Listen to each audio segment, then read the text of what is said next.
janji firman-Mu ku pegang teguh. Ku lewati segala cobaan, ku percaya Kau Tuhan penolongku. Kau Tuhan tak pernah tinggalkanku, selalu Shalom Bapak Ibu Saudara dikasih oleh Tuhan. Bagaimana kabar kita semua? Ya, pengharapan saya setiap kita tetap ada dalam kondisi yang sehat dan tetap ada dalam penjagaan Tuhan. Bagi Bapak Ibu Saudara yang masih isoman, tetap semangat, percaya pemulihan akan semakin cepat terjadi atas kehidupan kalian. Ya, Bapak Ibu Saudara dikasih oleh Tuhan, kita masih tetap beribadah di rumah saja. Hari ini kita masih tetap melanjutkan ya proses pembicaraan tentang hidup di dalam budaya kerajaan. Ya. Nah, kalau kita berbicara tentang budaya kerajaan, tentunya adalah budaya kerajaan Allah. Ingat, Roma 14 ayat 17 berkata, sebab kerajaan Allah bukanlah soal makanan dan minuman, tetapi soal kebenaran, damai sejahtera, dan sukacita oleh Roh Kudus. Nah, Bapak Ibu Saudara dikasih oleh Tuhan, kalau kita berbicara tentang budaya kerajaan, ya, sebenarnya itu dimulai sejak kapan sih? Ya, apakah semenjak Rasul Paulus menuliskan itu di dalam Roma 14 ayat 17 tadi, atau ketika Tuhan Yesus datang ke dunia ini ya sebagai manusia, ya, lalu mulai menerapkan prinsip-prinsip ya nilai-nilai kerajaan, atau sejak kapan? Bapak Ibu Saudara dikasih oleh Tuhan, kalau kita lihat ya proses penciptaan pertama sekali ya manusia ya diciptakan oleh Allah ya, Kejadian 1 ayat 26 sampai 28 ya, saya akan bacakan untuk kita semua. Berfirmanlah Allah, baiklah kita menjadikan manusia menurut gambar dan rupa kita, supaya mereka berkuasa atas ikan-ikan di laut dan burung-burung di udara, dan atas ternak dan atas seluruh bumi, dan atas segala binatang melata yang merayap di bumi. Ya, Tuhan memiliki ide untuk menciptakan manusia itu segambar dan serupa ya dengan gambaran Allah itu sendiri. Ayat 27, maka Allah menciptakan manusia itu menurut gambarnya. Menurut gambar Allah diciptakannya dia, laki-laki dan perempuan diciptakannya mereka. Ayat 28, Allah memberkati mereka, lalu Allah berfirman kepada mereka, beranak cuculah dan bertambah banyak, penuhilah bumi dan taklukkanlah itu.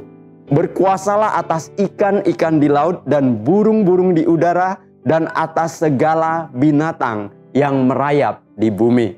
Bapak Ibu Saudara dikasihi oleh Tuhan, bukankah sesuatu yang luar biasa bahwa kita manusia ini ya diciptakan ya dengan image-nya Allah, dengan gambarnya Allah, ya serupa dan segambar dengan Allah. Oleh sebab itu ya manusia ini adalah ciptaan Allah yang paling istimewa ya. Bukan hanya manusia diciptakan istimewa karena serupa dan segambar dengan Allah, tetapi manusia juga mendapatkan mandat ya atau mendapatkan tanggung jawab ya daripada Tuhan, yaitu dikatakan ya ayat 28 tadi, beranak cuculah dan bertambah banyak, penuhilah bumi dan taklukkanlah itu. Beranak cuculah dan bertambah banyak. Artinya apa? Allah mau ya manusia bisa melipat gandakan ya, melipat gandakan gambar Allah ya melalui pribadi manusia itu sendiri. Nah, jadi ketika manusia bisa berlipat ganda di tengah-tengah bumi ciptaannya ya, supaya apa? Supaya manusia bisa memenuhi bumi ya, dan manusia bisa menaklukkan itu dan berkuasa atas seluruh ciptaan Allah ya. Jadi ya sebenarnya budaya kerajaan itu sudah Allah desain semenjak manusia itu diciptakan. Karena apa? Karena Allah mau bahwa manusia bisa melipat gandakan ya gambar Allah di tengah-tengah dunia ini, di tengah-tengah bumi ciptaannya. Ya, manusia harus berkuasa atas seluruh ciptaannya, ya, karena manusia diciptakan serupa dan segambar dengan Allah. Otomatis seluruh karakter-karakternya Allah, seluruh sifat-sifatnya Allah, ya, itu sebenarnya ada di dalam kehidupan manusia itu, ya. Jadi kalau manusia ya memenuhi bumi, ya, berkuasa atas seluruh ciptaannya, maka gambar Allah, budaya Allah, ya, budaya kerajaan itu, ya, akan nyata terjadi di tengah-tengah bumi ciptaannya. Tapi karena manusia jatuh dalam dosa, ya, akhirnya apa yang menjadi karakter Allah, sifat-sifat ilahi yang diturunkan atau diberi di dalam kehidupan manusia itu menjadi rusak, ya. Manusia memiliki kecenderungan hatinya selalu melakukan hal-hal yang jahat. Kenapa? Karena mereka sudah dikuasai oleh dosa. Tapi apakah itu berhenti, ya, dengan apa yang menjadi maksudnya Allah atas kehidupan manusia? Tidak, ya. Tuhan selalu melanjutkan prosesnya. Karena dari semenjak awal Allah sudah mau manusia itu harus bisa melipat gandakan gambaran Allah. Manusia itu harus bisa menghadirkan budaya kerajaan Allah di tengah-tengah bumi ini, di tengah-tengah dunia ini. Makanya Tuhan tidak pernah berhenti. Berbagai macam cara Tuhan akan terus lakukan, ya, supaya itu menjadi nyata. Dan puncaknya adalah ketika Yesus datang ke dunia ini, ya. Sebelum Yesus datang, nubuatan-nubuatan itu sudah dinyatakan, ya. Yesaya 9 ayat yang ke-5 dan ayat ke-6 dikatakan, sebab seorang anak telah lahir untuk kita, seorang putra telah diberikan untuk kita. Lambang pemerintahan ada di atas bahunya dan namanya disebut orang Penasehat Ajaib, Allah yang perkasa, Bapa yang kekal, Raja damai. Bapak Ibu saudara dikasih oleh Tuhan, Yesus sudah dinubuatkan, ya, bahwa satu hari nanti, ya, akan lahir, ya, seorang putra, seorang anak, ya. Lambang pemerintah, ya, dikatakan di sini lambang pemerintah. Terjemahan bahasa Indonesia ada kata lambangnya. Tetapi kalau dalam bahasa Inggrisnya tidak ada kata lambang, tetapi langsung ditulis pemerintahan ada di atas bahunya, ya. Dan namanya disebut orang penasehat ajaib. Ya, Tuhan Yesus itu adalah penasehat ajaib karena dia selalu, ya, bisa menyatakan hal-hal yang luar biasa, ya, ketika dia ada di dunia ini. Ya, Allah yang perkasa, Bapa yang kekal dan Raja damai. Ayat yang ke-6. Besar kekuasaannya dan damai sejahtera tidak akan berkesudahan di atas tahta Daud dan di dalam kerajaannya.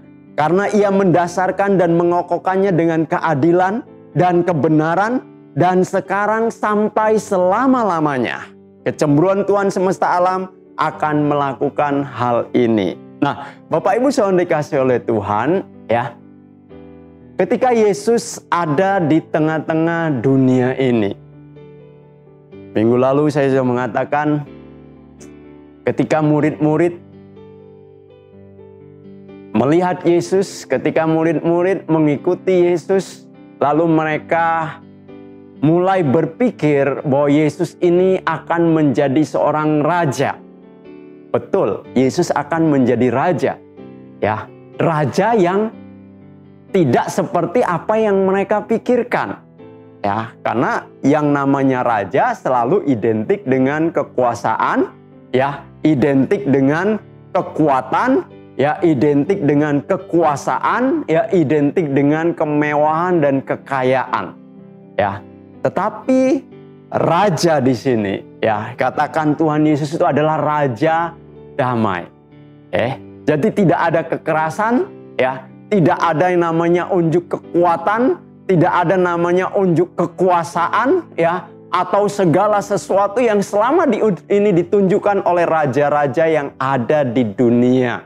Ya, nah, murid-murid awalnya tidak menangkap itu.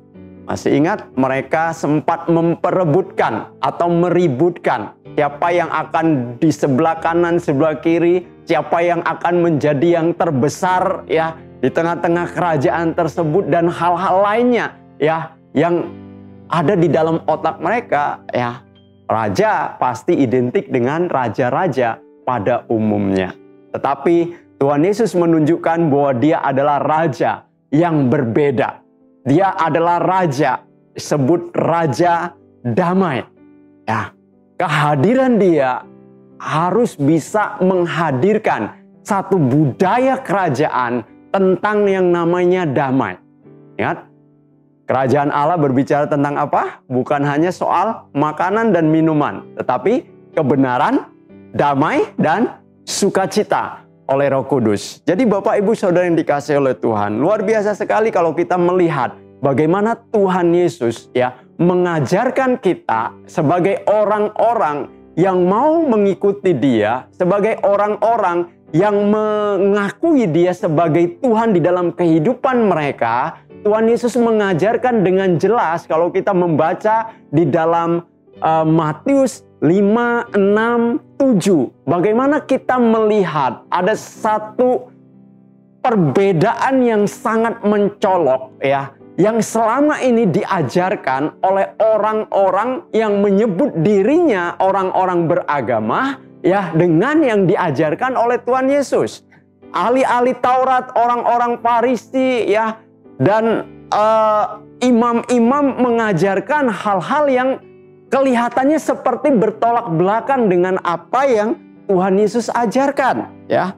Salah satu contohnya ya, kamu mendengar ya, dari Matius pasal yang kelima ayat yang ke-38 dikatakan kamu telah mendengar firman, mata ganti mata dan gigi ganti gigi.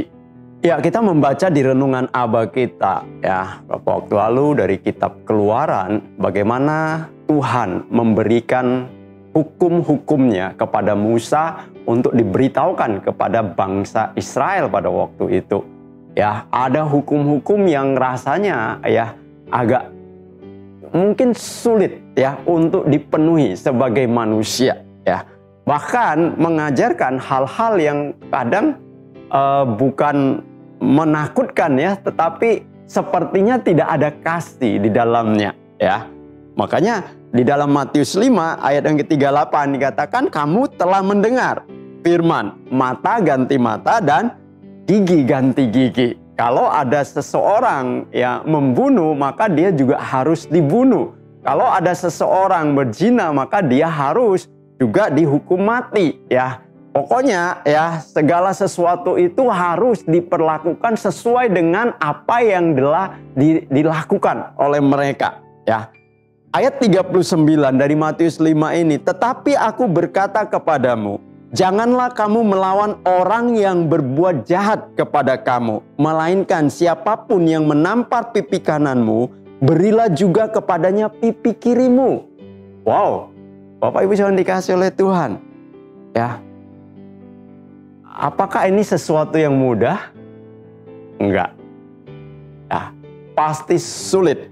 Teorinya sih gampang, tapi realitanya tidak semudah apa yang dikatakan. Ya, kita punya alasan. Kita ini kan masih manusia, masih terdiri darah dan daging, masih ada emosi, ya masih ada pikiran, masih ada perasaan dan lain sebagainya. Ya, yang bisa kita jadikan alasan ya untuk kita tidak mungkin menerapkan ini atau melakukan ini. Ya, tetapi inilah yang Tuhan Yesus ajarkan. Ya, terbukti apa ketika dia ditangkap, ketika dia dianiaya, ya ketika dia diperlakukan tidak adil, ketika dia diperlakukan dengan kasar, dihina, dicaci, dan segala hal buruk apapun yang dia alami, tidak ada satu patah kata pun ya berupa makian atau umpatan yang keluar dari lidah bibirnya. Bahkan kemarahan itu juga tidak terlihat ya dari ekspresi seluruh keberadaan dia. Ya, seharusnya sebagai manusia normal, ingat Tuhan Yesus itu manusia 100% dan Allah 100%. Seharusnya sebagai manusia normal 100% dia punya alasan ya untuk dia marah, untuk dia mungkin melakukan hal-hal yang kontraproduktif bisa saja. Tetapi Tuhan Yesus tidak lakukan itu.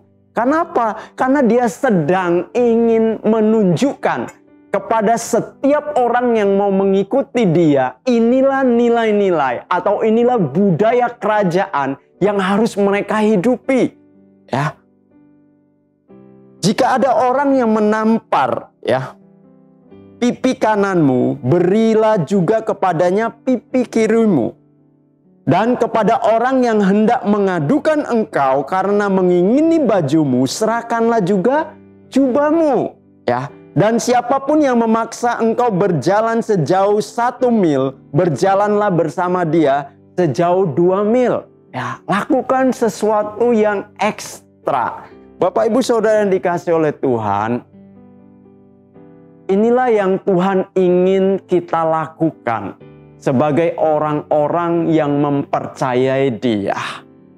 Kalau kita lihat realita hari-hari ini, ya, apakah kita sedang menuju ke arah sana? Apakah kita sedang terlalu jauh ya dari apa yang sedang Tuhan Yesus ajarkan kepada kita? Menjadi satu tanda tanya besar kepada setiap kita. Orang-orang yang berkata bahwa kita percaya kepada Yesus sebagai Tuhan dan Juru Selamat. Mengakui dia sebagai Allah. Mengakui dia sebagai guru agungnya kita. Mengakui dia sebagai Tuhan dan Raja atas kehidupan kita. Tetapi di dalam kenyataannya, realita di dalam kehidupan kita, kita tidak melakukan seperti apa yang dia ingin untuk kita lakukan. Kita tidak melakukan seperti apa yang dia tunjukkan, apa yang dia lakukan ketika dia ada di dunia ini. Makanya tidak heran kita tidak akan pernah bisa mengekspresikan budaya itu di tengah-tengah dunia ini kalau kehidupan kita semakin hari tidak semakin serupa dengan dia. Ya. Ayat 42 firman Tuhan berkata dari Matius pasal yang kelima, berilah kepada orang meminta kepadamu dan janganlah menolak orang yang mau meminjam daripadamu. Kamu telah mendengar firman, kasihilah sesamamu manusia dan bencilah musuhmu. Pernah dengar firman itu? Ya, karena kalau orang menyakiti kita dulu mata ganti mata, gigi ganti gigi. Artinya apa? Artinya ya kita harus membenci orang-orang yang memusuhi kita. Tetapi standar yang Tuhan Yesus taruhkan, budaya kerajaan Allah yang Tuhan Yesus ajarkan kepada kita itu apa? Tetapi aku berkata kepadamu, ayat yang keempat, kasihilah musuhmu dan berdoalah bagi mereka yang menganiaya kamu. Wow, kasihilah musuhmu dan berdoalah bagi mereka. Wah, rasanya sulit sekali nih Pak Doni. Ya, betul. Saya mau katakan tidak mudah untuk kita melakukannya. Oleh karena apa? Oleh karena itu kita masih bilang kita ini masih manusia. Masih terdiri dari darah dan daging. Masih punya perasaan, masih punya pikiran. Ya. Sehingga kecenderungan hati kita selalu adalah bagaimana melampiaskan atau memuaskan apa yang menjadi keinginan-keinginan kita atau egonya kita. Makanya kalau kita berbicara tentang hidup di dalam budaya kerajaan Allah, orientasinya, fokusnya itu bukan lagi berbicara tentang diri kita. Ya, orientasinya itu selalu berbicara tentang Kristus, tentang Allah, tentang Dia, Raja di atas segala raja. Ya, makanya kalau orang yang sudah tidak lagi berbicara tentang dirinya, ya, hidupnya ini sudah mati. Ya, mati bagi apa? Bagi egonya, dan hidupnya hidup bagi Kristus. Jadi kalau orang yang menyakiti dia, orang melukai dia, orang melakukan sesuatu yang tidak menyenangkan di dalam kehidupannya, ya, maka dia akan berkata, aku mengasihi musuhku. Dan aku akan berdoa bagi mereka yang menganiaya aku. Ya. Mungkinkah itu terjadi? Saya percaya. Ya, kalau Tuhan Yesus bisa melakukannya ketika dia ada di dunia ini sebagai manusia 100%, ya, kita juga mampu melakukannya. Karena apa? Karena Kristus hidup di dalam kehidupan kita. Dengan demikian, maka dikatakan ayat yang ke-45, karena dengan demikianlah kamu menjadi anak-anak Bapamu yang di sorga, yang menerbitkan matahari bagi orang yang jahat dan orang yang baik, dan menurunkan hujan bagi orang yang benar dan orang yang tidak benar. Ya, Allah tidak pernah pilih kasih. Allah tidak pernah memilah-milah. Ya, Dia memberikan kepada semua ciptaannya matahari, hujan, musim panas, musim dingin, ya. Dia berikan, mau orang benar, mau orang jahat, mereka mengalami hal yang sama. Ya. Nah, jadi kita juga harus memiliki hati yang besar seperti itu.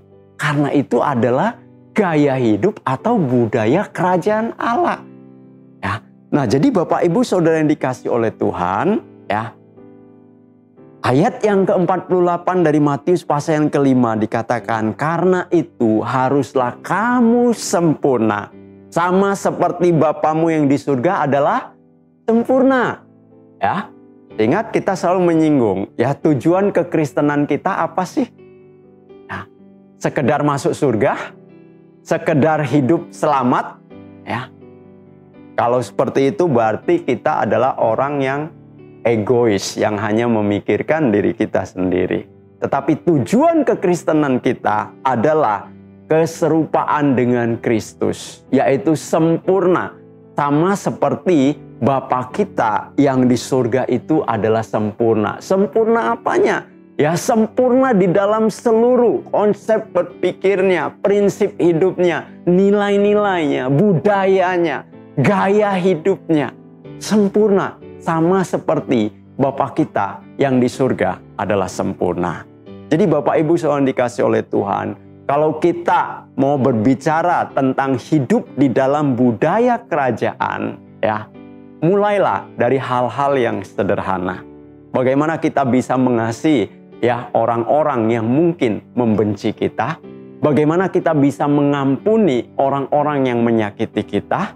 Ya, bagaimana kita bisa melakukan sesuatu itu lebih dari apa yang orang-orang minta kepada kita? Bagaimana kita bisa mengekspresikan kasih yang pernah kita peroleh, kita terima, kasih tanpa syarat daripada Tuhan Yesus itu bisa kita tunjukkan, bisa kita ekspresikan kepada orang-orang yang ada di sekitar kita.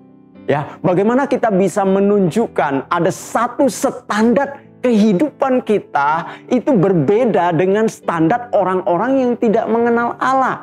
Ya, kalau kehidupan keagamaanmu tidak lebih baik, ya, dari, ya, ahli-ahli Taurat atau orang-orang Farisi, firman Allah katakan, kamu tidak layak, ya, masuk dalam kerajaan surga. Ingat Bapak Ibu Saudara dikasih oleh Tuhan, kita tidak sedang membangun diri kita menjadi orang-orang yang religi atau menjadi orang-orang agamawi, ya. Tetapi kita sedang membangun diri kita menjadi orang-orang yang spiritual, menjadi orang-orang saleh, ya, menjadi orang-orang yang benar-benar hidup di dalam nilai-nilai budaya yang benar, yaitu budaya kerajaan Allah. Ya, jangan puas hanya menjadi orang-orang agamawi, ya. Karena orang-orang agamawi itu kehidupannya itu banyak yang tidak berubah. Ya, hanya ekspresi luarnya saja, tetapi dalamnya itu tidak ada terjadi perubahan.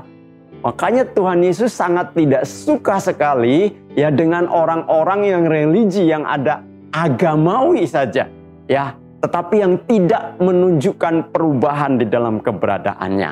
Jadi hari ini, ya, kita bisa mengekspresikan budaya kerajaan Allah yang kita hidupi itu dengan hal-hal yang sederhana yang kita alami di dalam keseharian kita. Jadi Bapak Ibu Saudara dikasih oleh Tuhan, saya mempercayai bahwa Roh Allah yang ada di dalam kehidupan kita akan memampukan kita, menolong kita, ya, bagaimana kita hidup di dalam budaya kerajaan itu. Bukan hanya hidup, tetapi bagaimana kita bisa mengekspresikan, ya, budaya kerajaan melalui kehidupan kita. Ketika kita mengizinkan untuk Tuhan melakukan itu dalam kehidupan kita, ketika kita berani mentaati Allah untuk hal-hal yang mungkin kadang berlawanan dengan apa yang menjadi keinginan dan kehendak kita, maka kita akan melihat bahwa sesungguhnya yang dikatakan hidup di dalam budaya kerajaan bukanlah sesuatu yang mustahil atau sesuatu yang terlalu jauh, tetapi akan menjadi satu kenyataan yang terjadi atas kehidupan kita. Supaya apa yang menjadi rencana dan kehendak Allah ketika Dia menciptakan manusia pertama sekali, supaya mereka berkuasa atas seluruh ciptaannya dengan menunjukkan gaya hidup atau nilai-nilai kerajaan, itu akan pasti bisa terjadi melalui gerejanya. Oleh sebab itu, mari Bapak Ibu Saudara dikasih oleh Tuhan, tetap antusias kita percaya yang namanya hidup di dalam budaya kerajaan bukan sesuatu yang ada di atas awang-awang. Tuhan Yesus memberkati kita semua. Tuhan, Kau pengharapanku, janji firman-Mu ku pegang teguh. Ku lewati segala cobaan, ku percaya Kau Tuhan penolong.